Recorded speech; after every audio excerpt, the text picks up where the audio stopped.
무조건 많은 것이 좋은 것이다. 절대 아니고요. 그런 흔한 주제는 하지 않으셨으면 좋겠습니다. 네, 안녕하세요. 저는 경희대학교 한의과대학 수시 네오 르네상스 전형으로 합격한 2, 3학번 신현의입니다. 한의학이라고 하면 좀 옛날의 의학, 동의보감 하는 황제내경만 가지고서 공부하는 게 아니냐라고 하실 수도 있는데, 물론 그거를 공부하는 것도 있지만 굉장히 다양한 분야, 예를 들어 항암 치료할 때 후유증 같은 것에 또 적용을 하고 있고, 교수님이 한의학의 현대화, 표준화, 체계화 등에 대해서 많은 노력을 하고 계셔서 옛날 의학은 아니라 오히려 되게 현대화된 그런 의학이라고 생각을 하고 있습니다.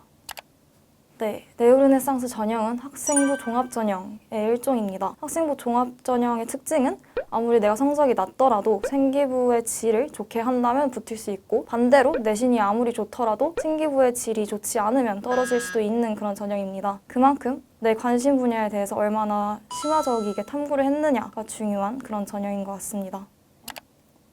아무래도 나이에 굉장히 영향을 많이 줬던 것 같습니다. 이 학번의 경우 유일하게 최저가 있던 학번인데요. 그만큼 사수생, 육수생임에도 불구하고 수시 네오 르네상스 전형에 합격한 분들도 많이 계셨습니다. 반면에 2, 3학번 때는 재수생, 그리고 현역, 이 합격생의 주를 이루고 있습니다.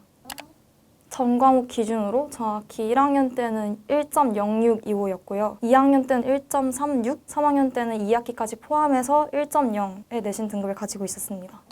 아무래도 저는 학생부 종합전형을 주력을 하고 있었기 때문에 전 과목을 고루고루 챙기려고 하긴 했지만, 그래도 국영수 과가 가장 중요하다고 생각을 해서 0.7대 0.3의 비율로 공부를 했습니다. 1학년 때는 정말 제가 하고 싶은 걸 다 했었는데 2학년 때부터는 좀 더 구체적으로 해야겠다 싶어서 1학년 때 제일 마음에 들었던 키워드인 미생물을 주제로 잡고 생특을 채우기 시작했습니다. 되게 다양한 종류들이 있잖아요. 그래서 바이러스에 대해서도 조사를 했었고, 그리고 장내 미생물에 관해서도 조사를 했었습니다. 3학년 때는 2학년 때 했던 이 프로젝트의 결과물을 가지고 이에 관해서 좀 심화적인 고찰을 하고자 노력했습니다. 저 같은 경우는 장내 미생물을 가지고 장내 미생물이 무엇인지, 이것의 역할은 뭔지가 2학년 때 좀 광범위하게 하는 게 주였고요. 3학년 때부터는 이게 어떠한 기전으로 작용을 하는지, 또 장내 미생물에 관해서 좀 전문적인 지식이 있다면 보충하고자 노력을 했고, 이후에 내가 어느 대학 진학을 한다면 어느 연구실에 들어가서 이러한 주제를 가지고 연구를 진행해보고 싶다라는 걸 최대한 어필하려고 노력했습니다.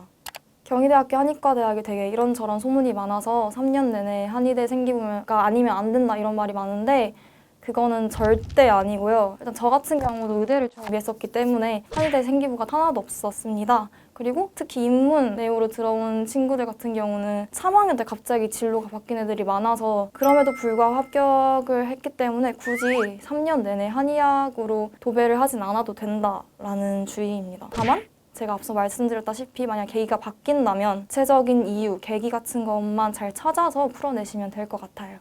저 같은 경우는 최대한 다양한 활동, 거의 모든 활동에 내 진로가 아니더라도 공동체를 위한 제안대회, 이런 대회도 많이 나가려고 노력을 했었고, 수학하고 과학에 각각 2등급이 있었던 과목들이 있어가지고 경시대회 같은 데서 참여를 해서 최대한 높은 점수를 받기 위해서 노력을 했습니다. 이외에도 독서의 경우엔 내가 배운 내용이 있다면 그걸 좀 심화하기 위해서 관련된 독서도 많이 했었습니다.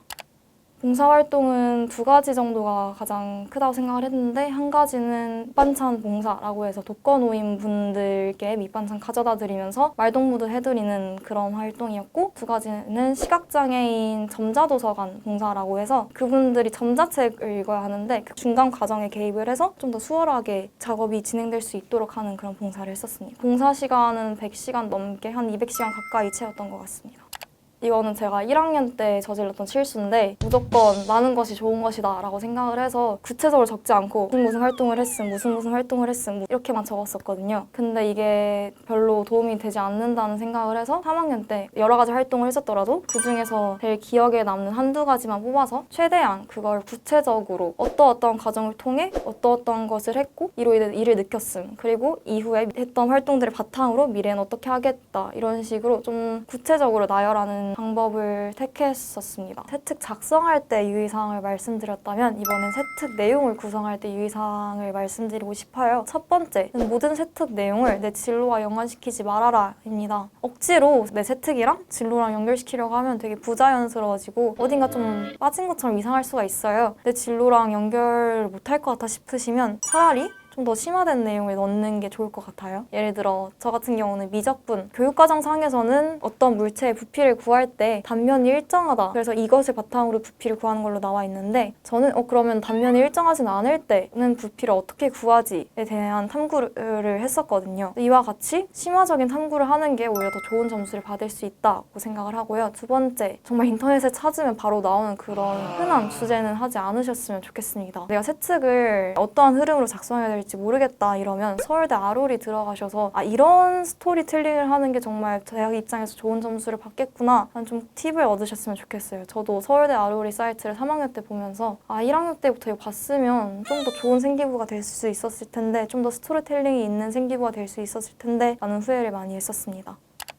저는 사실 생기부에는 전혀 한의학 내용이 있지 않았기 때문에 대신 자기소개서에 제가 장내 미생물 관련해서 적었었거든요. 장내 미생물 관련해서 한의대에 진학한 다음에 이를 활용해서 어떤 연구를 할 수 있을까에 관련한 질문을 받았었습니다. 서류 면접 같은 경우는 제 서류에 나와 있는 모든 심화적인 내용들, 실험이라면 그 실험 과정, 실험에 사용되는 시약, 그 시약이 어떤 용도로 쓰이는지에 대해서 모두 다 정리를 해서 외웠고 제일 중심으로 삼았던 장내 미생물 그리고 제가 만들었던 수학적 모델 그 과정을 모두 구체적으로 외우려고 노력을 했습니다.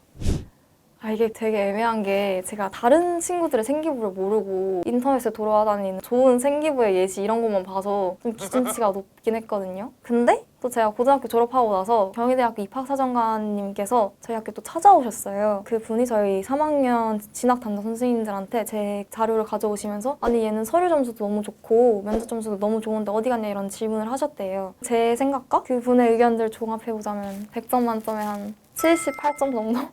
외부에서 보는 한의학이랑 내부에서 보는 한의학이랑 되게 느낌이 다른 것 같아요. 아직 잘 모르지만 여러분의 꿈 굉장히 응원하고 경희대 한의대에 들어오시면 저한테 연락하시면 밥 꼭 사드리겠습니다. 비싼 거.